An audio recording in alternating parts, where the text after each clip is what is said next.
Hello once again, individuals, and welcome to another episode of the Kerbal Space Program. My name is Flobbert, my microphone's name is Sam, and this thing's name is the Pico Jetpack. You may notice that it is much smaller than this lander can, and yet it has a tremendous amount of delta V, and it is capable of doing many astounding and wonderful things. Let's go ahead and decouple this from the lander can, and then we can throttle up our engines and be on our way.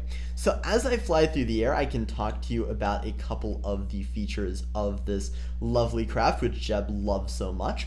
This thing has a parachute on it for if you are flying around on a world that does have air and you want to not crash, which it's pretty easy to not crash, although the torque of the SAS module is a little much, so you may have to turn on the caps lock and just go ahead and gently tap keys to get it to do the thing that you want it to do.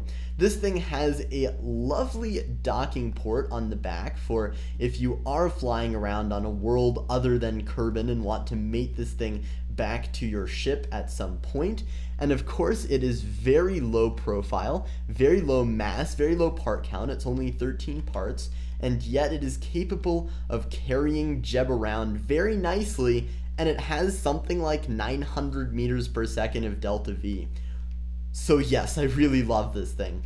Well, now that we are in the air flying high above the Kerbal Space Center, I suppose it is time to find our landing spot. I think that it will be the helipad right over there, just because that is a time-honored custom, and it is a good way of showing that these sorts of things can land on kind of small targets, which is always a good thing for a jetpack to do.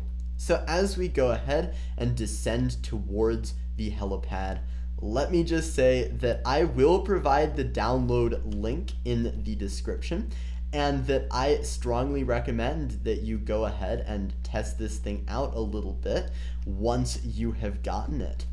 Yeah. And there we are. We have successfully landed on the helipad with just a little bit of fuel to spare. Well, I suppose that is it for this video. Thank you very much for watching, guys. Have a wonderful day. Like, favorite, subscribe, and share, please. And I will see you next time with another episode of the Kerbal Space Program. Peace.